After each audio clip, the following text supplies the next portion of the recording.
For decades, the question of whether or not TV Superman George Reeves committed suicide remained one of Hollywood's great mysteries. On June 16, 1959, George Reeves was found dead with a bullet through his head.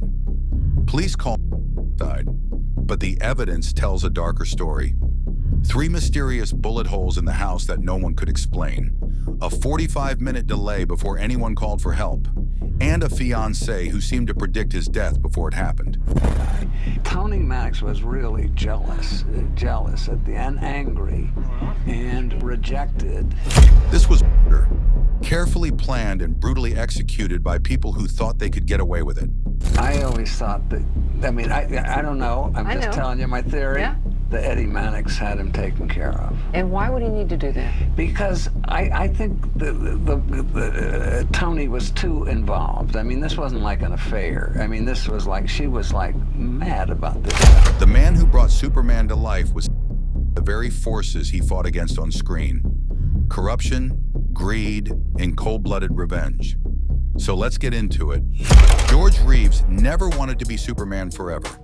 Born George Kiefer Brewer in Iowa, he'd come to Hollywood with dreams of becoming a serious dramatic actor. He'd even landed a small but memorable role in Gone with the Wind, playing one of Scarlett O'Hara's suitors. It seemed like his path to stardom was set.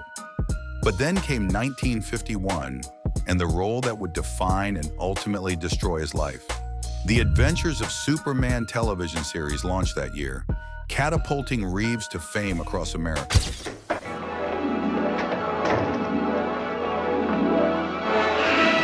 But behind the scenes, George Reeves was trapped. The role that made him famous also made him unemployable in any other capacity. When he auditioned for serious dramatic parts, audiences would snicker at the sight of Superman trying to play a regular person. Studios wouldn't risk casting him in anything that might damage the squeaky clean image of their superhero. By 1958, when the series was canceled, Reeves found himself in an impossible position. He was 44 years old, typecast beyond repair, and watching his savings dwindle. The Superman costume that had brought him fame now felt like a prison uniform. In a moment of bitter frustration, he reportedly burned one of his Superman costumes in his backyard, telling friends he was celebrating his freedom. But freedom came with a price.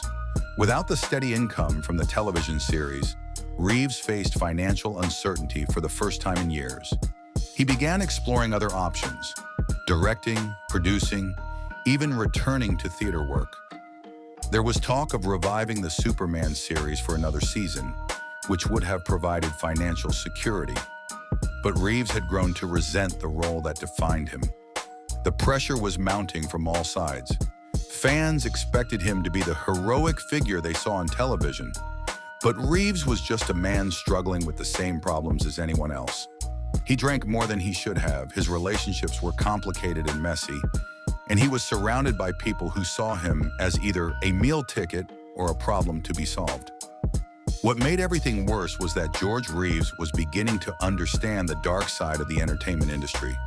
He'd spent years moving in Hollywood's inner circles, witnessing the corruption, the cover-ups, and the way powerful people could make problems disappear. He knew too much about too many people, and that knowledge was becoming dangerous. The actor who had portrayed truth, justice, in the American way was discovering that those values had no place in the real Hollywood. He was learning that some enemies couldn't be defeated with strength and moral courage, and some problems couldn't be solved by flying away. For the first time in his life, Superman felt truly powerless. By early 1959, friends noticed changes in George Reeves. He seemed paranoid, constantly looking over his shoulder, jumping at unexpected sounds.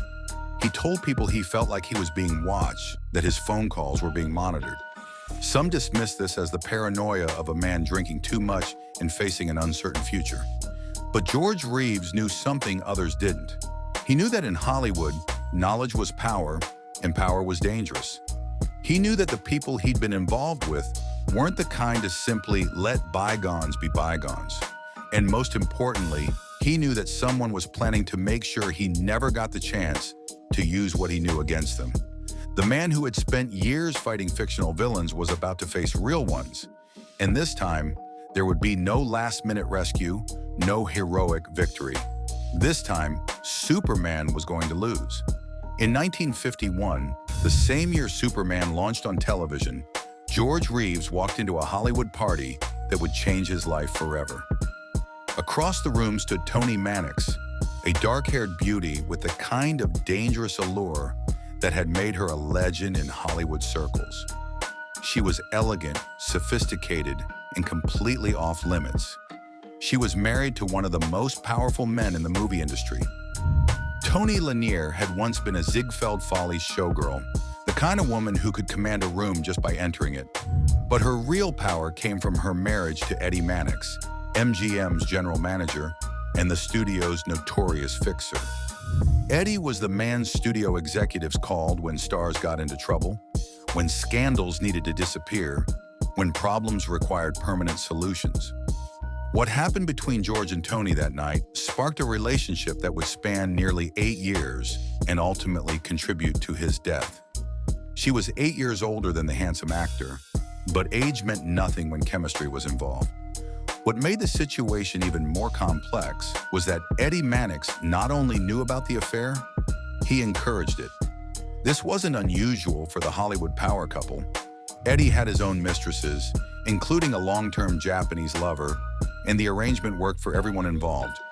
Toni got her handsome young Superman, Eddie got his freedom to pursue other women, and George got financial security beyond anything his acting career had provided. Toni showered George with expensive gifts that transformed his lifestyle overnight. She bought him a house in Benedict Canyon, a luxury car, and wardrobes full of custom-made clothing. She paid for vacations to exotic locations and surrounded him with the kind of luxury that only MGM money could buy. George Reeves, the small-town boy from Iowa, was living like Hollywood royalty. But there was a price for all of this generosity, and that price was absolute loyalty to Toni Mannix. She was possessive, jealous, and completely devoted to maintaining control over every aspect of George's life. She had keys to his house, access to his bank accounts, and influence over his career decisions. Nothing happened in George Reeves' world without Toni's knowledge and approval. The relationship worked for years because both parties understood the rules. George provided companionship and the prestige of being seen with television's biggest star. Toni provided financial security and protection through her husband's connections. Eddie Mannix provided the umbrella of power that kept any potential scandals from reaching the press. They traveled together openly, attended Hollywood parties as a couple, and lived as if they were married in everything but name. The arrangement was an open secret in Hollywood, but the press never reported on it because crossing Eddie Mannix meant career suicide for journalists and photographers. But by 1958, cracks were beginning to show in their perfect arrangement. George was getting older, his career was stalling, and he was starting to question whether being Toni's kept man was worth the loss of his independence. He began talking about wanting a real relationship, marriage, children, things that Toni couldn't provide as long as she remained married to Eddie. The breaking point came when George met someone who could offer him a different kind of future. Leonore Lemon was young, beautiful, and unmarried.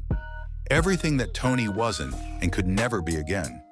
When George announced he was ending their relationship to pursue marriage with Leonore, Toni's reaction was swift and terrifying. For decades, the question of whether or not TV Superman George Reeves committed suicide has remained one of Hollywood's great mysteries. The woman who had once been George's greatest protector became his most dangerous enemy. She had given him everything, and in her mind, he had betrayed her in the worst possible way. Toni Mannix was not the kind of woman who accepted rejection gracefully, and she had access to resources that could destroy anyone who crossed her.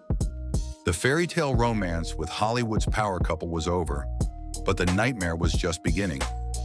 George Reeves had underestimated the fury of a woman scorned, and he was about to learn that some relationships come with lifetime commitments, whether you want them or not. I always thought that, I don't know, I'm just telling you my theory. Yeah. that Eddie Mannix had him taken care of. And why would he need to do that? Because I think Tony was too involved. I mean, this wasn't like an affair. I mean, this was like, she was like mad about this guy. Eddie Mannix was the kind of man who could make problems disappear with a phone call, and in 1950s Hollywood, that made him one of the most powerful figures in the entertainment industry. Born in New Jersey, he'd started his career as a bouncer at an amusement park before working his way into the movie business. By the time George Reeves entered his orbit, Eddie Mannix was MGM's general manager and the studio's most feared problem solver. In Hollywood, they called him the Fixer, and the nickname fit perfectly. When stars got arrested for drunk driving, Eddie made the charges disappear. When actresses needed abortions, Eddie arranged discreet medical care and ironclad silence from everyone involved. When scandals threatened to destroy careers, Eddie orchestrated elaborate cover-ups that left no trace of the original problem. But Eddie's services went far beyond simple publicity management. He had connections to organized crime figures, corrupt police officials, and judges who understood the value of cooperation. When problems required more permanent solutions, Eddie had access to people who could provide them. He was the man who stood between Hollywood's glittering facade and the dark reality that lurked beneath. The Loretta Young case was typical of Eddie's methods. When the devoutly Catholic actress became pregnant by Clark Gable, Eddie orchestrated an elaborate deception that lasted for decades. Young disappeared from public view for months, supposedly traveling in Europe, while she gave birth in secret. When she returned to Hollywood, she claimed to have adopted an orphan child. The truth didn't emerge until decades later, long after Eddie's protective network had erased all evidence of the scandal. Eddie's marriage to Toni was itself a carefully constructed arrangement. His first wife had died in a suspicious car accident just before their divorce was finalized, leaving Eddie free to marry his longtime mistress. The timing was convenient, some whispered, but no one dared investigate too deeply into Eddie Mannix's personal affairs. When George Reeves began his affair with Toni, Eddie saw it as just another arrangement to manage. He had his own extramarital relationships, Toni had hers, and everyone benefited from the flexibility. George got financial security and protection from the MGM machine. Toni got her handsome young lover, and Eddie got the freedom to pursue his own interests without guilt or complications. For years, the triangle worked perfectly. Eddie even included George in social situations, taking both his wife and her lover on the same vacations. The three would travel together to Europe or the Caribbean, with George discreetly booked in business class while Eddie and his companions traveled in first-class luxury. To outsiders, it might have seemed bizarre, but in Hollywood's morally flexible environment, it was just another unconventional arrangement. But Eddie Mannix's tolerance had limits, and those limits were reached when George decided to leave Toni for a younger woman. The rejection wasn't just personal, it was a public humiliation that threatened Eddie's carefully cultivated image as a man who controlled every aspect of his world. If he couldn't control his wife's lover, what did that say about his power in more important matters? The situation became even more problematic when Toni's reaction to the breakup grew increasingly erratic. She began showing up at George's house uninvited, confronting Leonore Lemon in public, and making threats that worried even her husband. Eddie found himself in the unprecedented position of having a problem he couldn't easily fix: his own wife's obsession with a man who no longer wanted her. By early 1959, Eddie Mannix was faced with a dilemma that threatened everything he'd built. His wife was spiraling out of control, his arrangement with George was publicly unraveling, and his reputation as the ultimate problem solver was at stake. For a man who had built his career on making inconvenient people and situations disappear, the solution was obvious. George Reeves had become a problem that required fixing, and Eddie Mannix had never met a problem he couldn't solve permanently. The only question was whether he would handle the matter personally or delegate it to the specialists he kept on retainer for such situations. Leonore Lemon burst into George Reeves' life like a force of nature, beautiful, wild, and completely unpredictable. she was everything that Tony Mannix wasn't: young, unmarried, and free from the complicated web of Hollywood obligations that had defined George's previous relationship. But beneath her glamorous exterior lurked a woman with a violent temper and a history of trouble that would prove fatal for the man who thought she was his salvation. Lemon had earned her reputation the hard way, through a series of explosive relationships and public confrontations that made her notorious in New York's cafe society. She was known for starting fights in nightclubs, throwing drinks at men who disappointed her, and leaving a trail of broken hearts and bruised egos wherever she went. Friends described her as magnetic but dangerous, the kind of woman who could make a man feel like a king one moment and a fool the next. When she met George Reeves in 1958, she saw an opportunity to upgrade her lifestyle significantly. Here was television's biggest star, wealthy and famous, offering her the kind of life she'd always coveted. She moved to Los Angeles almost immediately, taking up residence in the Benedict Canyon house that Tony Mannix had purchased for George years earlier. The irony wasn't lost on anyone involved. Leonore was literally sleeping in a bed that another woman had bought for her lover. But she didn't seem bothered by the complicated history. If anything, she seemed to enjoy the drama of displacing Hollywood royalty. She made no secret of her contempt for Tony Mannix, referring to her as an aging has-been who should step aside gracefully. But Leonore's triumph was short-lived. She'd been attracted to George Reeves, the wealthy television star, not George Reeves, the unemployed middle-aged actor struggling to find work. When she realized that his financial resources were limited and his career prospects dim, her enthusiasm for the relationship began to cool rapidly. By early 1959, the couple was fighting regularly. Leonore had expected to be squired around Hollywood as the fiancée of a major star. But instead, she found herself stuck in a house with a man who was increasingly bitter about his career limitations. The fairy tale romance she'd envisioned was turning into a nightmare of disappointed expectations and mounting frustrations. The fights grew more intense and more frequent, mostly due to Leonore's relationship with alcohol. She was a heavy drinker, even by Hollywood standards, and alcohol made her volatile temper even more unpredictable. When she was drunk, which was increasingly often, she became verbally abusive and sometimes physically violent. The mysterious bullet holes found in George's house after his death told their own story. Leonore claimed they'd been fired during previous arguments, and given her temperament, this explanation was entirely believable. But it also raised disturbing questions about the level of violence that had become routine in their relationship. Friends who witnessed their interactions described a relationship that seemed to alternate between passionate reconciliations and explosive confrontations. George would threaten to end the engagement. Leonore would become hysterical, and eventually they would patch things up temporarily. But each cycle seemed to escalate the violence and intensity. The engagement that was supposed to solve George's personal problems had instead created new ones. He was trapped between a vindictive ex-lover with dangerous connections and a volatile fiancée with a history of violence. Either woman had both motive and means to harm him, and by June 1959, both had reached the breaking point. What George didn't understand was that Leonore Lemon wasn't just another unstable girlfriend. She was a woman who had learned to use violence as a tool for getting what she wanted. When disappointment turned to rage and when rage demanded satisfaction, she was perfectly capable of taking permanent action to solve her problems.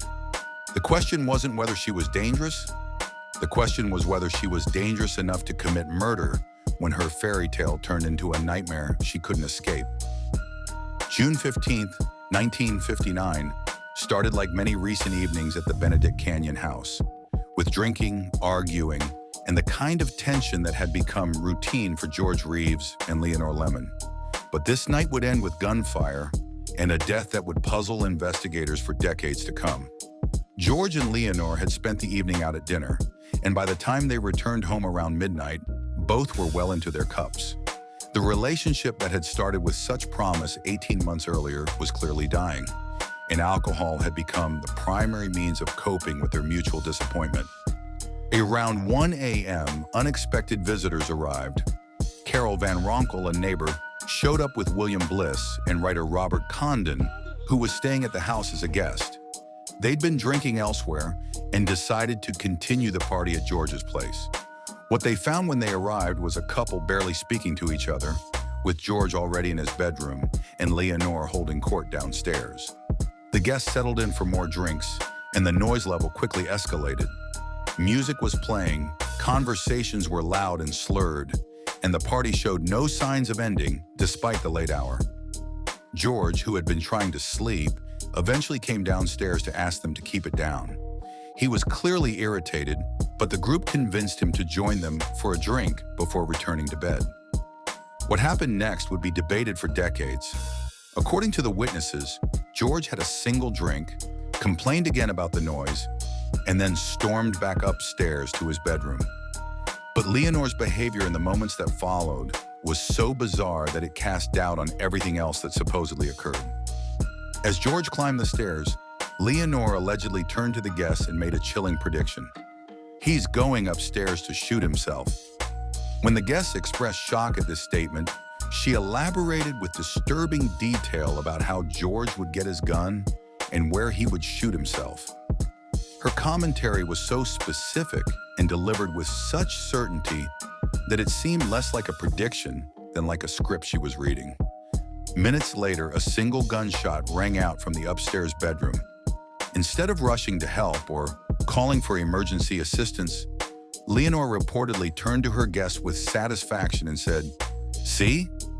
I told you he'd do it." But the strangest part of the evening was still to come. Rather than immediately calling police or paramedics, the group spent the next 45 minutes cleaning up, sobering up, and getting their story straight. By the time police arrived, the crime scene had been thoroughly contaminated. When investigators finally examined George's body, they found him naked on his bed with a single gunshot wound to the head. The bullet had entered above his right ear and lodged in the bedroom ceiling. The gun, a German Luger, was found at his feet. But the physical evidence raised more questions than it answered. There were no fingerprints on the weapon, despite the claim that George himself. There were no powder burns on his hands or around the wound, suggesting the gun had been fired from several inches away. Unusual for a suicide. The spent shell casing was found underneath his body, which would have been impossible if he'd fired the gun while sitting on the bed. Most disturbing of all, investigators found 2 additional bullets embedded in the bedroom floor, bullets that had been fired from the same gun. All witnesses swore they'd heard only 1 gunshot that night, and no one could explain when or why the other bullets had been fired. The physical evidence suggested a struggle, multiple shots, and a cover-up. Not a simple... The official investigation lasted less than a week.